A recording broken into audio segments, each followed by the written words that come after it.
Did you either grow or obtain some really awesome pumpkins this holiday season? I'm Christy Wilhelmi from Gardenerd, and today I'm going to show you how to go from that to the most incredible pumpkin bread you've ever tasted. Let's go inside.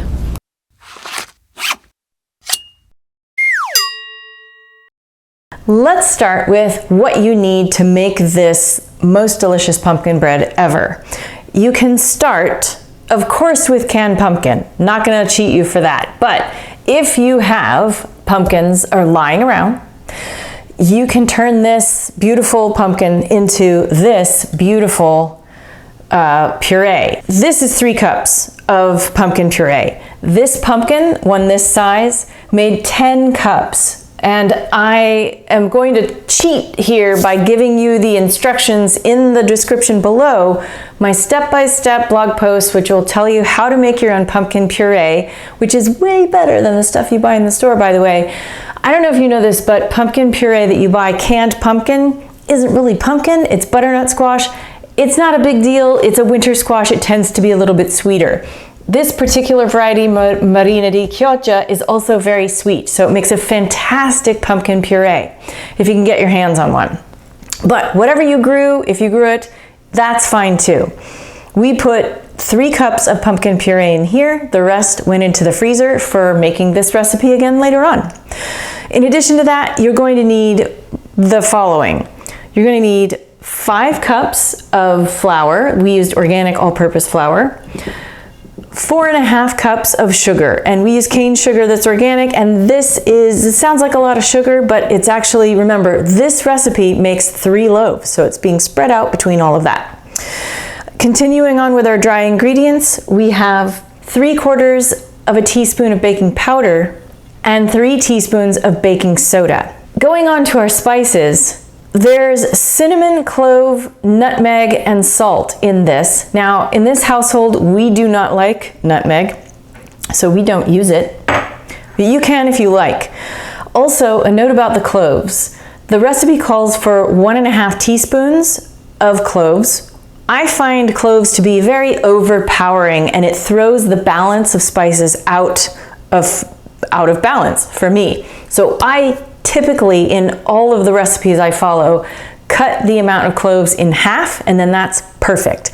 So I've got 3/4 of a teaspoon of cloves, 1.5 teaspoons of cinnamon, and I've skipped the nutmeg, but if you want to use it, it's 1.5 teaspoons, and 2.25 teaspoons of salt. Those are our dry ingredients, and those all go in the bowl, toot, toot, toot, toot, all together,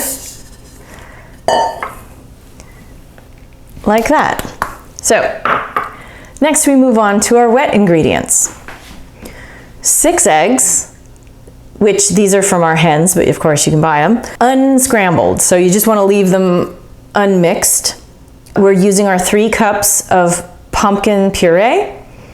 We have 1.5 cups of a salad oil or a neutral oil. For us, we used organic rice bran oil because it's pretty flavorless and it doesn't impart flavor like olive oil would, but if you want to use olive oil, you absolutely can.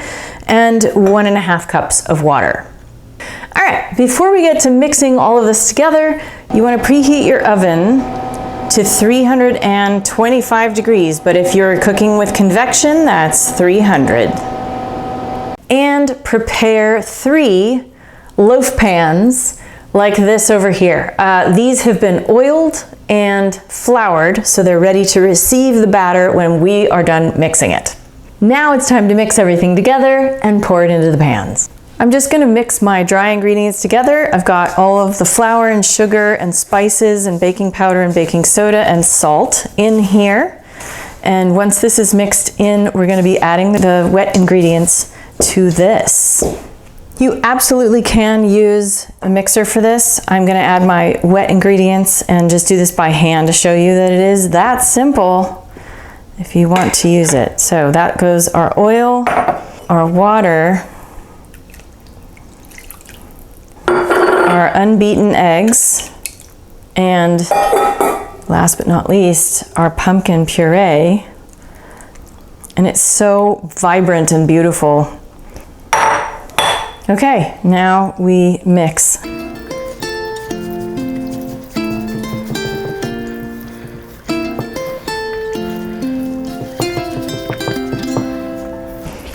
comes together really easily, even without a hand mixer or a KitchenAid mixer, stand mixer. Just scrape down the sides, make sure all the oil and flour are incorporated. Now, if you want to add nuts to this, you can. I am pretty firmly ensconced in the brownies should never have nuts in them faction. But if you want nuts in your bread, you can. It's okay if it's a little lumpy. Most of this is going to smooth out. All right, now we're ready to pour this into our pans. My oven is preheating. Now it's time to pour these into the pan. It's very full, so let's maybe watch me destroy this whole thing. Going in. Fill them about 2/3 full to start with, and then we'll finish it off depending on how much is left. A little more here, a little more here, and more here. Okay, so now you're going to bake these for an hour and a half at 325, unless you're baking with convection, and that's 300 degrees. At the end of an hour and a half, take them out of the oven and place them on a cooling rack and let them cool completely. I know that's hard to do, but believe me, they will taste just as good when they're cool, and they won't fall apart. Now, let's taste what this is like. It's going to be moist and flavorful and just the right amount of spicy. And that holiday flavor really comes through. The good news is you can freeze these.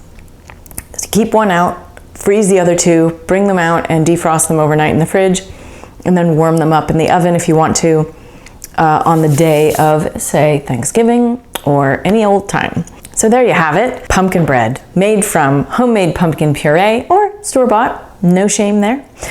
For more recipes to use up your winter squashes, pumpkins, and other kinds of squashes, visit gardenerd.com and check out other recipes in my book, High Yield Small Space Organic Gardening. Check out my other books, my online courses, and of course consider becoming a Patreon subscriber to support all the free stuff that we do here at Gardenerd. Patreon subscribers gain access to behind-the-scenes goodies like monthly hangouts with me and tours of Gardenerd headquarters. Happy gardening!